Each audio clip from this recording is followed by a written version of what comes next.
우리 다 함께 인사하겠습니다. 복음으로 충만합시다. 또 인사하겠습니다. 복음으로 삶이 변화됩시다. 총신대학교 신학대학원에 입학을 하려면 이제 먼저 면접을 보기 전에 4개의 과목의 시험을 봐야 합니다. 먼저는 성경 시험을 봐야 하고요. 그 다음에는 영어 시험을 봐야 합니다. 그리고 또 그 다음에는 철학 시험을 봐야 합니다. 마지막으로는 논술 시험을 봐야 합니다. 근데 다 어려운 과목이고요. 그나마 영어를 잘 못하는 저 같은 사람들이 또 집중해서 해볼 과목은 논술하고 또 성경하고 철학 정도가 되었습니다. 그래서 저 같은 경우도 이제 철학 시험을 보기 위해서 열심히 철학책을 이제 정성 들여서 읽었던 기억이 납니다. 그때 학교에서 이것을 읽고 시험을 치르라고 추천 교재를 해준 게 있는데 그 요하네스 힐스베르거라는 이제 독일 사람이 쓴 서양 철학사 그 번역본을 이제 샀죠. 사가지고 상하권 다 합치면은 페이지 수가 1,600페이지가 넘습니다. 그거를 한 6개월 정도 공부하는 동안에 천천히 정독을 3번 정도 하고요. 그리고 또 그 사람이 이 철학에 대해서 어떻게 이야기하고 또 이 철학자들이 무슨 이야기를 하는지 이해하려고 굉장히 노력하고자 여백에다가 빨간 글씨로 계속 써가면서 제가 이해한 바를 기록하면서 그렇게 공부했던 기억이 납니다. 그렇게 해서 철학 시험을 쳤는데 만점은 안 나오더라고요. 굉장히 어렵고 좀 힘들게 공부했던 기억이 나는데 한편으로 왜 신학도들이 철학을 왜 공부해야 될까요? 왜냐하면은 성경에도 오늘 본문에 보면 스토아파와 에피쿠로스파 철학자들이 등장을 하고요. 그리고 또 역사적으로 보면은 항상 철학은 늘 말씀의 진리에 도전해 왔습니다. 그리고 이 인간의 세속 철학이 어떤 잘못된 이들에 의해 이단자들에 의해 성경 말씀과 혼합이 되어져서 이단 사상이 생겨났고 또 오늘날에는 자유주의 신학이라는 게 등장을 해서 말씀의 진리를 위협하기 때문에 신학도들은 반드시 철학을 기초적으로나마 알아야 합니다. 그런 의미에서 이러한 세상 사상들 그리고 세상 사상의 흐름을 좀 알아갈 때 거기에 대해 말씀의 기준을 붙잡고 잘 대응할 수가 있는 것이죠. 사실상 오늘날 존재하는 자유주의 신학은 다른 말로 하면은 현대 철학이라고도 할 수가 있습니다. 왜냐하면 인간의 사상과 철학으로 이 진리의 말씀을 재단하고 판단하고 또 곡해시키려고 하는 그런 시도이기 때문에 그렇습니다. 하지만 제대로 된 신앙과 신학을 갖고 있는 사람이라면 오히려 이 말씀을 가지고 세상을 판단해야 되고 그러한 세상의 논리들을 이겨나가야 하는 것이죠. 그런 의미에서 수많은 신학자들은 올바른 신학을 추구하는 그 신학교에 입학하고자 한다면 이제 철학을 어느 정도는 알고 있어야 되고 또 그것을 말씀 가지고 판단할 줄 알아야 합니다. 이제 본문으로 들어가서 보면 16절과 21절 말씀을 먼저 볼까요? 이제 사도 바울께서 아덴으로 가시게 되었습니다. 아덴은 어떤 곳입니까? 아테네입니다. 그곳에 갔는데 그 성에 보니까 우상으로 가득한 것을 보았습니다. 그리고 16절 후반절을 보니까 우상이 가득한 것을 보고 마음에 무엇이 일어났습니까? 격분이 일어났습니다. 사도 바울께서 굉장히 의로운 분노를 하시게 되었습니다. 왜 그럴까요? 원래 인간은 누구의 것입니까? 우상의 것이 아니죠. 하나님의 것이죠. 하나님을 섬기고 하나님을 경배하라고 창조되었고 또 하나님의 형상으로서 당연히 하나님을 섬겨야 함에도 불구하고 수많은 영혼들이 하나님을 알지 못한 채 우상에게 이끌려 자기가 만든 그 물질인 그 우상을 섬기는 그 어리석음을 보고 사도 바울 마음 가운데 의로운 분노가 일어났다라는 것입니다. 사실 이 마음은 누구의 마음이겠습니까? 하나님의 마음과 동일한 것이죠. 내가 만든 창조물인 인간이 그것도 나의 형상을 담게끔 만든 인간이 나를 찬양하고 나를 경배해야 되는데 어찌 어리석게 저렇게 우상들을 섬기고 있는가? 오늘날 우리나라도 마찬가지죠. 얼마나 많은 우상들이 있습니까? 전 세계적으로 우상이 많은 국가로 손꼽는다면 사실 우리나라보다 더 많은 우상이 있는 나라가 아마 일본이 아닐까 하는 그런 생각도 듭니다. 오늘날 전 세계 곳곳에서는 이렇게 우상에게 끌려다니는 사람들이 또 불신 영혼들이 얼마나 많이 있습니까? 사도 바울께서는 이 모습을 보고 하나님의 마음과 같은 의로운 분노도 일어났음과 동시에 그 영혼들이 너무너무 불쌍하게 보였을 것입니다. 그래서 이제 17절에 보면 회당에서 유대인과 경건한 사람들과 또 장터에서 날마다 만나는 사람들과 변론을 했습니다. 즉 주의 복음을 들고 변증을 하기 시작한 것이죠. 예수 그리스도의 부활을 전했습니다. 이때 18절에 이제 등장을 하게 되는데 우리 18절 말씀만 한번 다 같이 읽어보겠습니다. 시작.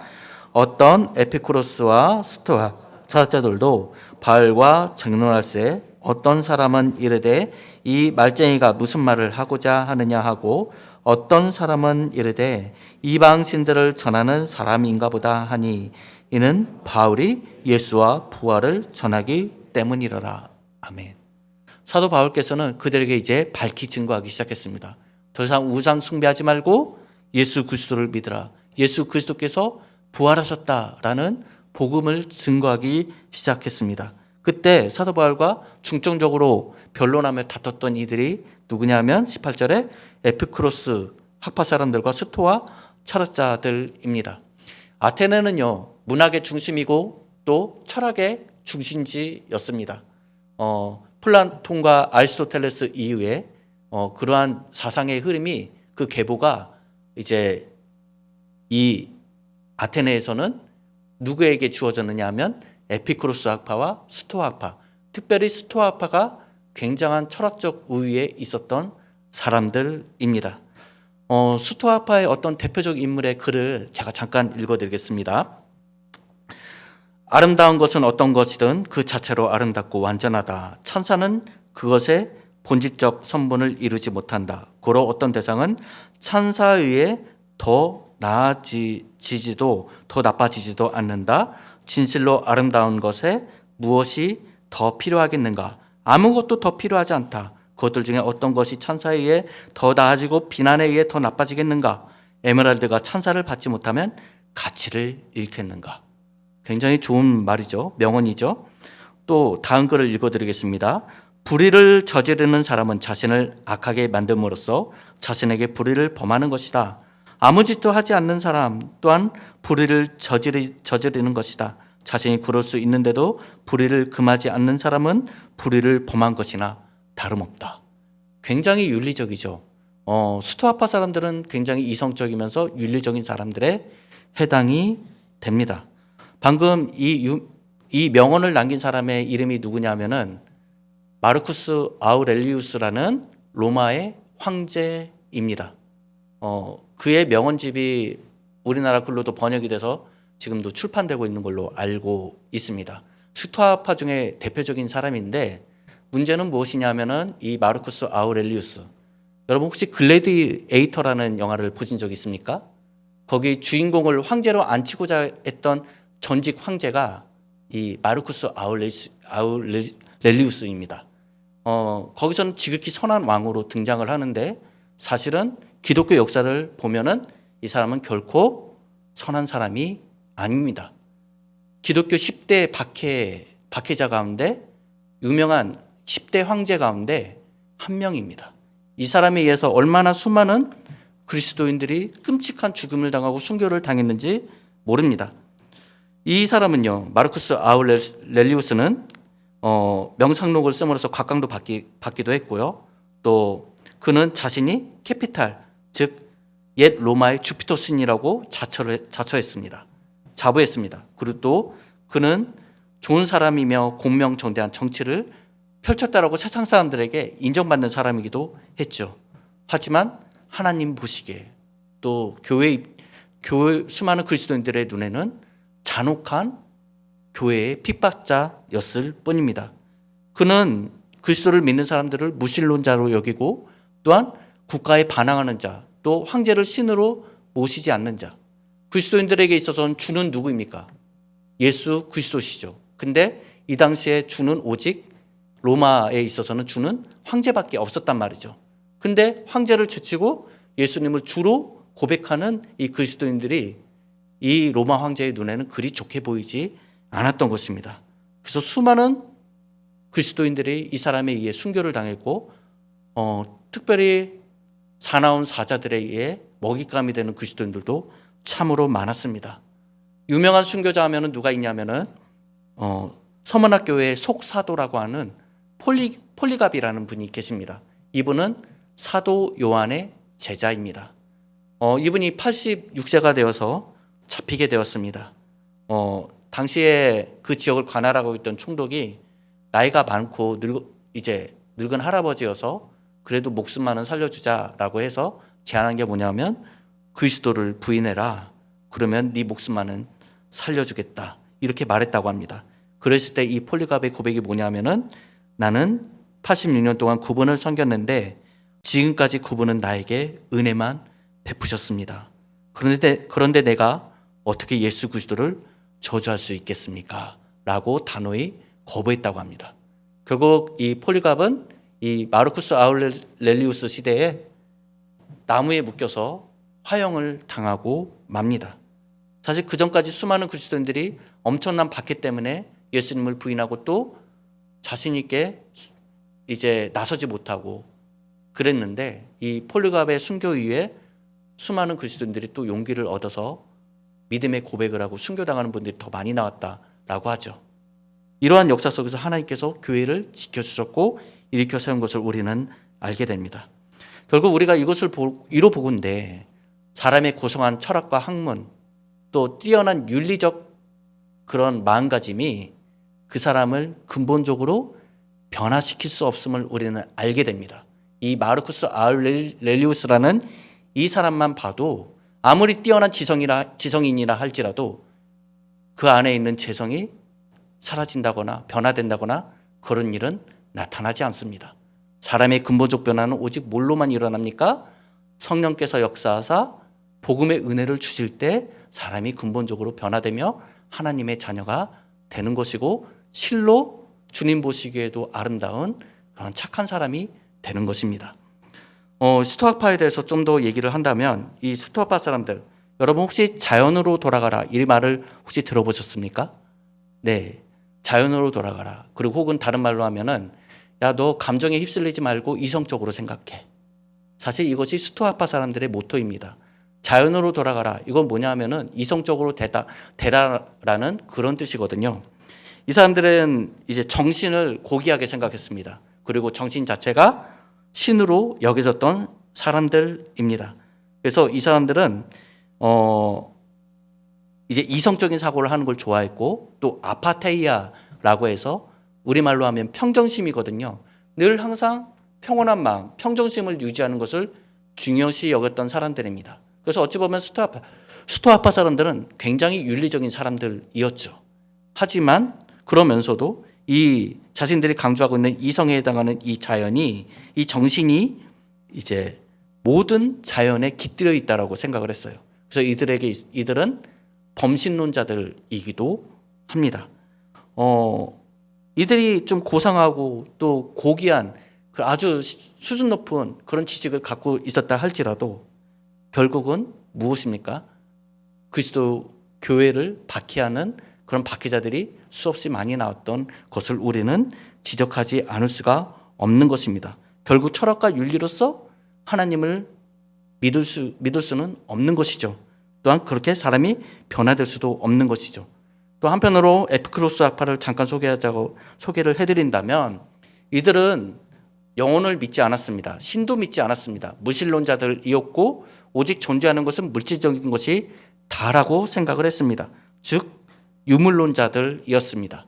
어찌 보면 사회주의 유물론 사상의 조상벌이 되지 않을까라는 생각도 듭니다. 그리고 이들에게 있어서는 아타락시아, 즉 쾌락을 획득하고 고통을 회피하는 것이 인간을 행복하게 한다라고 믿었던 사람들입니다. 즉 간단히 말해서 이들은 쾌락주의자들이었습니다. 육적인 쾌락뿐만이 아니라 정신적인 쾌락을 늘 추구했던 사람들이죠. 그래서 이들에게 있어서는 오직 이 땅에서의 삶이 전부였던 사람들. 사람이었다라는 것입니다. 이 스토아파와 이 에피크로스 사람들이 사도 바울과 변론을 합니다. 그런데 18절 말씀에서 보았을 때 이제 사도 바울께서 복음을 증거하며 나아갔을 때, 예수 그리스도의 부활과 복음의 은혜를 증거했을 때 이들이 제대로 알아듣고 믿습니까? 못 믿습니까? 결과는 제대로 이들이 받아들이지 않는다라는 것입니다. 그러면서 19절, 그를 붙들어 아레오박으로 가며 말하기를 내가 말하는 이 새로운 가르침이 무엇인지 우리가 알 수 있겠느냐 하면서 계속 변론하려고 합니다. 물론 이러한 학파에 해당되는 사람들뿐만이 아니라 아덴에 있는 사람들이 이제 바울과 계속 논쟁하고자 하는 것이죠. 그러면서 20절, 내가 어떤 이상한 것을 우리 귀에 들려주니 그 무슨 뜻인지 알고자 하거라 하니. 자, 우리 21절 말씀 우리 또 한번 다 같이 읽어보겠습니다. 시작. 모든 아덴 사람과 거기서 나그네 된 외국인들이 가장 새로운 것을 말하고 듣는 것 이외에는 달리 시간을 쓰지 않음이더라. 이들에게 있어서는요, 옛날 것은 정말 하찮고 또 이미 아는 것이니까 거기에선 귀 기울이지 않았어요. 사도 바울 선생님의 그 복음을 듣고 뭔가 새로운 게 있는가 보다 하고 호기심까지는 가졌던 것 같습니다. 결국은 이들이 그 전에 믿었던 것이 사실은 아무 소용이 없고 늘 새로운 것을 추구하는 이런 생활 패턴을 이들이 보여준다라는 것이죠. 그러면서 이제 아레오바고에서 이제 사도 바울께서 그 사람들과 계속 이야기하면서 22절에 바울이 아레오바고 가운데 서서 말하되 아덴 사람들아 너희를 보니 범사에 종교심이 많도다 하면서 23절 말씀 우리 이 말씀도 다 같이 한번 읽겠습니다. 시작.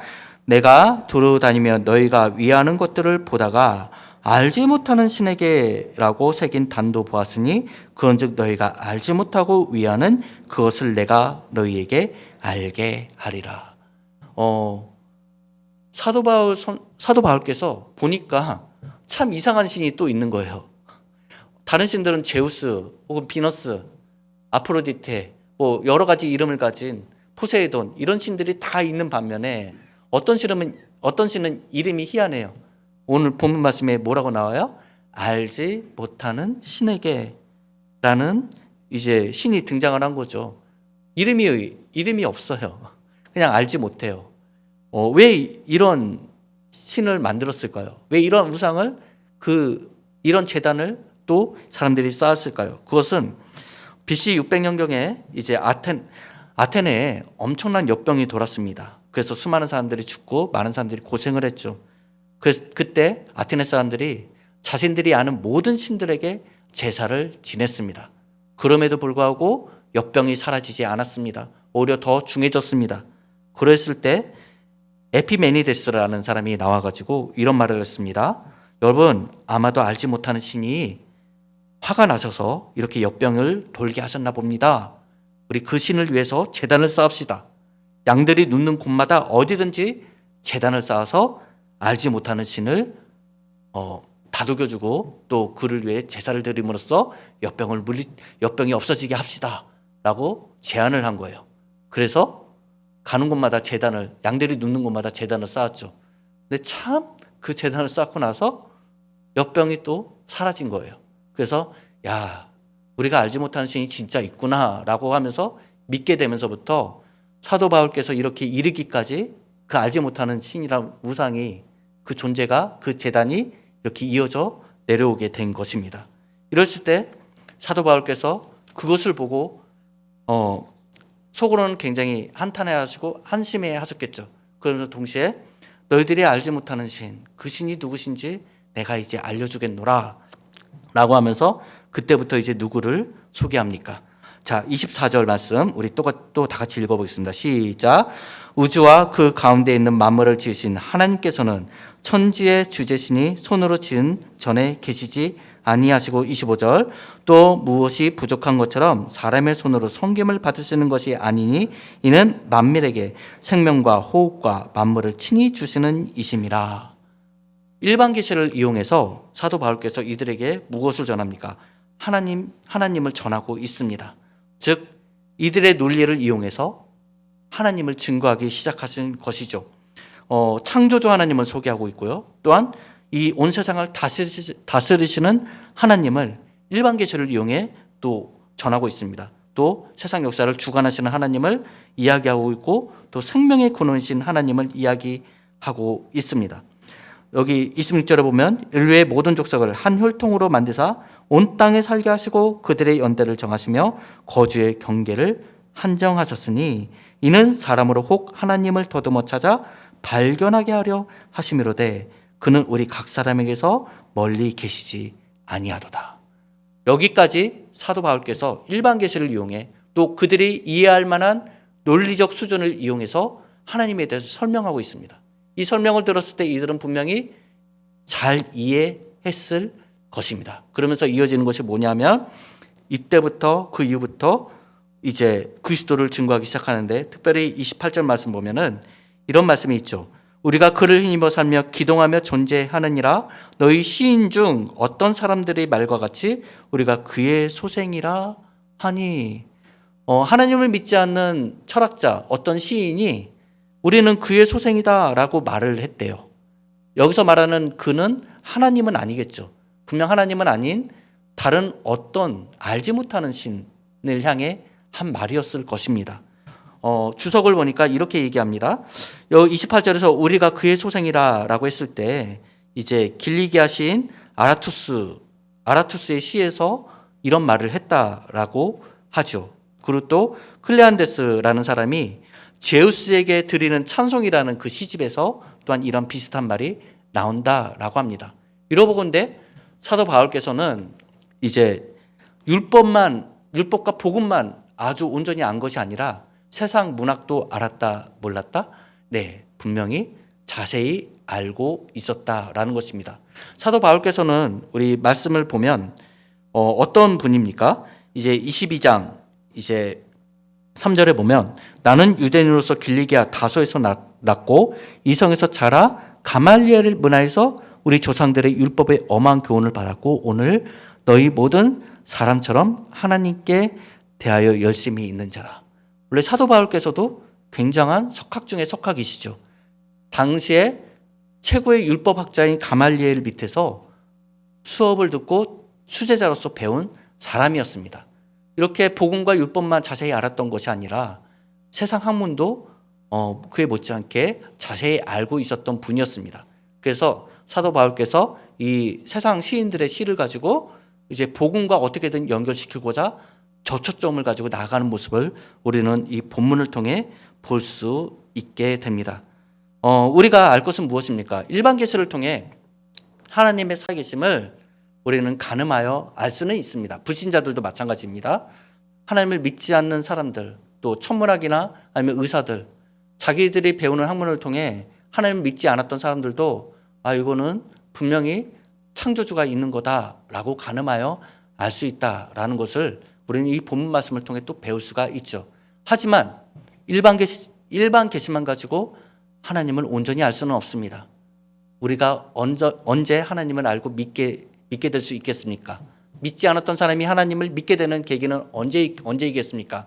복음을 들을 때, 특별 계신 성경 말씀을 듣고 성령께서 믿음을 선물로 주실 때 성령으로 말미암아 예수 그리스도를 주라 시인하게 되는 것입니다. 그런 은혜가 있을 때 그리스도인으로 변화된다는 것을 우리는 익히 말씀을 통해 배워와서 알고 있습니다.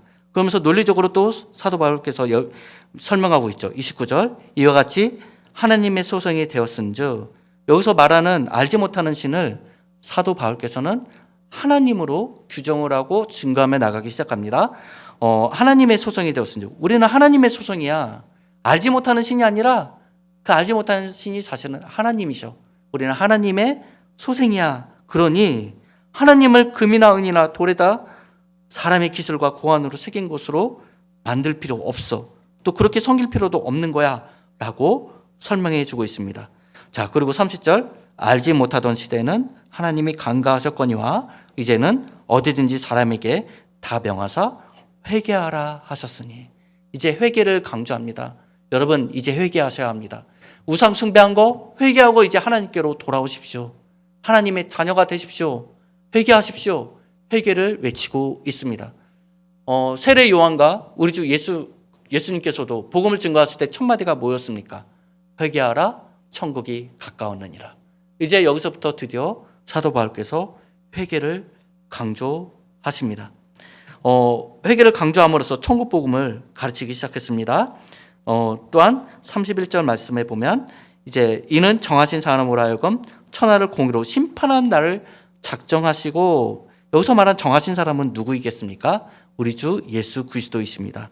예수님을 통하여서 심판한 날을 작정하셨다라고 말하면서 심판의 때가 이를 것을 이야기하고 있습니다.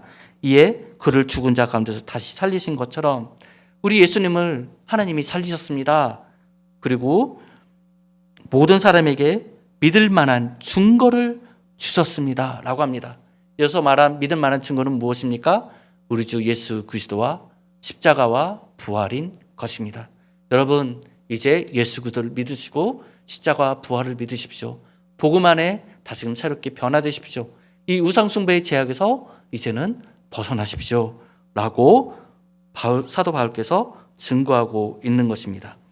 하지만 너무나도 안타깝게도 이 복음을 들은 아테네 사람들, 대다수의 아테네 사람들의 반응은 어떠합니까? 우리 32절 말씀 다 같이 한번 읽어보도록 하겠습니다. 다 같이 읽겠습니다. 시작. 그들이 죽은 자의 부활을 듣고 어떤 사람은 조롱도 하고 어떤 사람은 이 일에 대하여 내 말을 다시 듣겠다 하니. 너무나 안타깝게도 사도 바울께서 복음을 이렇게 열심히 증거하셨음에도 불구하고 돌아온 것은 조롱이었고 그 복음에 대한 회의적 반응이었습니다. 얼마나 마음이 아프고 또 힘들었겠습니까? 하지만 이제 사도 바울께서는 하나님께서 시키신 대로 열심히 복음을 증거하셨고, 또 33절 이에 바울이 그들 가운데서 떠나매 라고 기록되어 있고, 34절 우리 34절 말씀도 다 같이 한번 읽어보도록 하겠습니다. 다 같이 읽겠습니다. 몇 사람이 그를 가까이 하여 믿으니 그 중에는 아레오보고 갈리 디오누시오와 다말이라 하는 여자와 또 다른 사람들도 있었더라. 아멘. 정말로 감사하게도 몇 사람은 사도 바울께서 전하는 그 하나님의 복음의 진리를 듣고 돌아왔다라는 거예요. 하나님을 믿게 되었다라는 거예요. 천하보다 귀한 한 영혼이 아니라 몇 명의 영혼이 그리스도께로 돌아오는 역사를 이 아테네에서 일어났음을 우리는 보게 됩니다. 사실 아테네 말고 다른 도시에서 복음 증거했을 때 얼마나 많은 사람들이 돌아왔습니까? 사실 수적인 결과로만 봤을 때는 아테네에서의 열매는 그렇게 커 보이지는 않습니다. 하지만 그럼에도 불구하고 이곳에서 복음을 증거했을 때 사람들이 몇 사람이라도 돌아오게 되는 것을 우리는 보게 됩니다. 사실 이것을 보면서 우리가 어떤 생각을 할 수 있겠습니까? 고상한 지식을 가지고 높은 지식 수준을 갖고 있는 사람들, 이런 사람들이 과연 복음을 듣고 변화될 가능성이 클까요? 적을까요? 잘은 모르겠지만 오늘 본문 말씀을 보면 반드시 사람이 지식 수준이 높다고 해서 복음을 믿게 되는 확률이 높다, 이렇게 말을 할 수는 없는 것이죠. 오히려 그런 사람들은 무시하기 일쑤고 또 더 간박한 마음이 있어서 복음을 외면하는 경우가 더 있을 수 있다는 것을 우리는 이 본문 말씀을 통해 또한 알게 됩니다. 우리가 참고로 봐야 될 말씀이 있습니다. 우리 고린도전서 말씀인데 한번 1장 18절 말씀을 한번 펴보도록 하겠습니다. 고린도전서 1장 18절. 이건 아마도 이제 사도 바울께서 이 아테네의 경험이 있으셔서 고백한 그런 말씀의 내용이 아닌가 하는 생각이 듭니다. 1장 18절 우리 다 같이 한번 읽어보겠습니다. 시작. 십자가의 도가 멸망하는 자들에게는 미련한 것이요 구원을 받는 우리에게는 하나님의 능력이라. 아멘. 십자가의 도가 멸망하는 자들에게는 미련한 것이래요. 즉 이 아테네에 있는 고상한 지식을 가진 그런 상류층에 있는 사람들, 뛰어난 윤리적 감각을 갖고 있는 이 사람들에게 있어서는 십자가의 도가 어떤 것으로 여겨졌을까요? 미련하게 여겨졌다라는 것입니다. 하지만 부르심을 받은 하나님의 백성에게는 십자가의 도는 하나님의 능력이다라고 강력하게 선포하고 있죠. 또 고린도전서 1장 22, 24절 말씀 우리 다 같이 한번 또 읽어보겠습니다. 시작. 유대인은 표적을 구하고 헬라인은 지혜를 찾으나 우리는 십자가에 못 박힌 그리스도를 전하니 유대인에게는 꺼리끼는 것이요 이방인에게는 미련한 것이로되 오직 부르심을 받은 자들에게는 유대인이나 헬라인이나 그리스도는 하나님의 능력이요 하나님의 지혜니라. 아멘. 우리 주 예수께서 하나님의 능력이 되시고 하나님의 지혜가 되신다라고 합니다. 헬라인은 지혜를 찾는데요. 고상한 지식, 그 지혜를 추구한대요. 여기에 나온 아테네 사람들이 그래요. 스토아파 사람들이 그렇고 에피쿠로스 학파 사람들이 그렇고 아테네에 있는 수많은 지성인들이 지혜를 찾습니다. 근데 이런 지혜를 찾는 자들에게 있어서 그리스도의 복음은 어떻습니까? 미련한 곳으로 비춰진다라는 것이죠. 하지만 그리스도를 믿는 우리에게는 예수 그리스도께서 친히 하나님의 능력이 되시고 하나님의 지혜가 되신다라고 이야기합니다. 또 고린도전서 8장 1절에 보면 지식은 교만하게 하며 사랑은 덕을 세우나니 이런 말이 있습니다.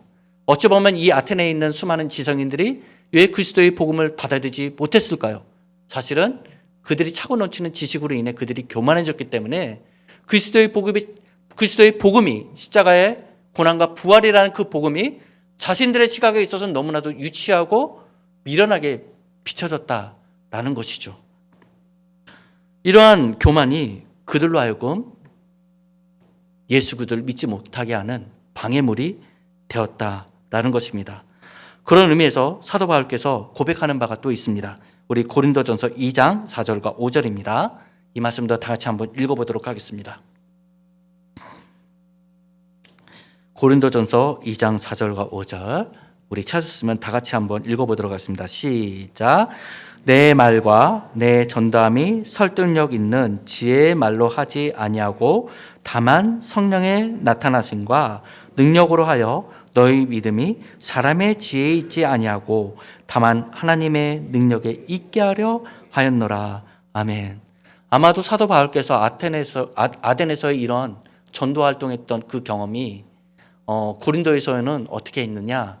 설득력 있는 말, 지성을 가지고 전도한다라기보다는 더더욱 하나님을 의지해서 성령의 충만함을 입어서 성령의 나타남과 능력으로서 복음을 증거하는 계기가 되지 않았나라는 생각이 들기도 합니다. 우리 사랑하는 성도 여러분, 우리가 오늘 이 본문 말씀을 통해 배울 수 있는 것은 무엇이 있겠습니까? 먼저는 이제 전도는 고상한 철학, 지식, 논리적 우월성을 가지고 증거되는 것이 아니다라는 것이죠. 물론 논리적인 측면도 있고 또 지식적인 측면이 분명히 있습니다. 하지만 우리가 방금 읽었던 고린도전서 2장 4, 5절 말씀처럼 어떻게 복음이 증거될 때 확실한 하나님의 역사가 일어납니까? 그것은 성령의 나타남과 능력이 있을 때입니다.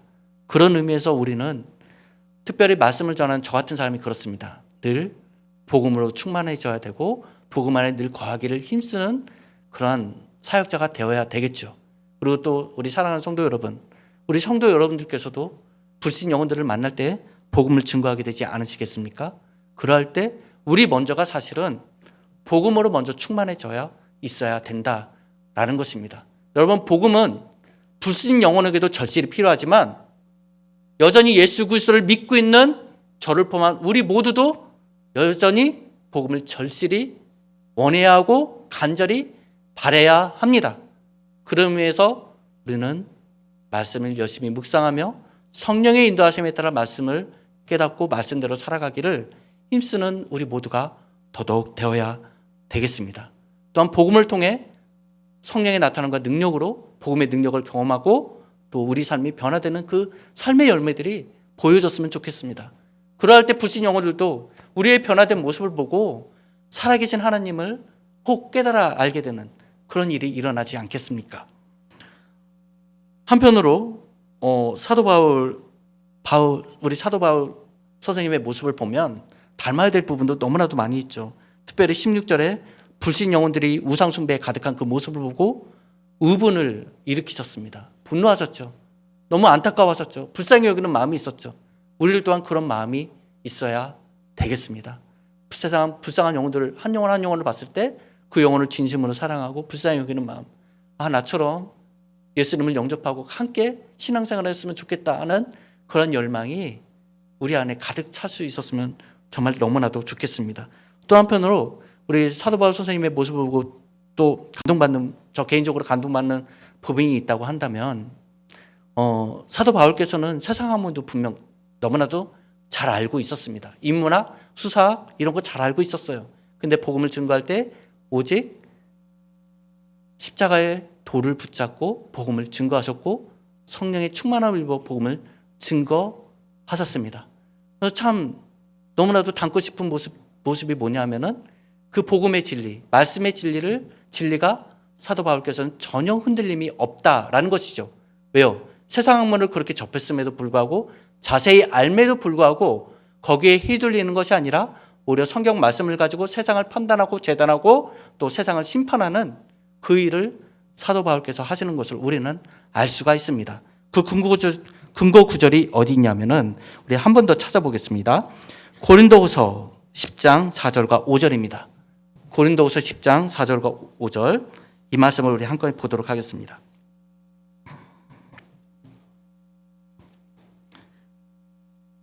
우리 찾았으면 다 같이 말씀을 읽도록 하겠습니다. 시작. 우리의 싸우는 무기는 육신에 속한 것이 아니요 오직 어떤 견고한 진도 무너뜨리는 하나님의 능력이라 모든 이론을 무너뜨리며 하나님 아는 것을 대적하여 높아진 것을 다 무너뜨리고 모든 생각을 사로잡아 그리스도에게 복종하게 하니. 아멘. 사도 바울께서는 말씀의 중심이 확고히 자리 잡히신 분입니다. 말씀의 진리를 붙잡고 그 말씀으로써 복음으로써 세상을 판단하고 또 하나님의 능력으로서 모든 이론을 무너뜨리고 또 하나님을 대적한 것을 또한 파하고 무너뜨리는 그러한 신학적인 체계가 사도 바울께서는 확고히 자리 잡히셨다라는 것이죠. 오늘날 보면 수많은 자유주의 신학자들, 그들의 약점이 무엇입니까? 그들은 오히려 성경 말씀 가지고 세상을 분별하고 판단한다기보다는 세상 이론과 세상 사상을 가지고 말씀을 재단하고 말씀을 판단하려고 합니다. 그것이 그들의 크나큰 잘못인 것입니다. 또 어떤 유명한 변론가, 변론 신학자가 있습니다. 영국의 옥스퍼드 대학의 교수님이신데, 근데 그분에게 있어서 참 아쉬운 점이 뭐냐 하면 복음의 변증을 참 잘하시긴 했지만 안타까운 건 뭐냐 하면 유신 진화론을 믿는다라는 것이죠. 너무나도 안타깝죠. 사랑하는 성도 여러분, 세상과 우리는 접하며 살아야 됩니다. 근데 중요한 건 뭐냐면 우리는 세상 학문과 또 말씀에 반대되는 이론들, 말씀을 대적하는 그런 사상들에 우리는 물들 것이 아니라 오히려 말씀의 진리를 붙잡고 오히려 그것들과 싸워서 승리하는 우리의 모습이 되어야 되겠습니다. 말씀의 진리를 굳건히 붙잡으면서 늘 복음으로 충만하고 또 복음으로 삶이 변화되는 저와 우리 모두가 다 될 수 있기를 축복합니다.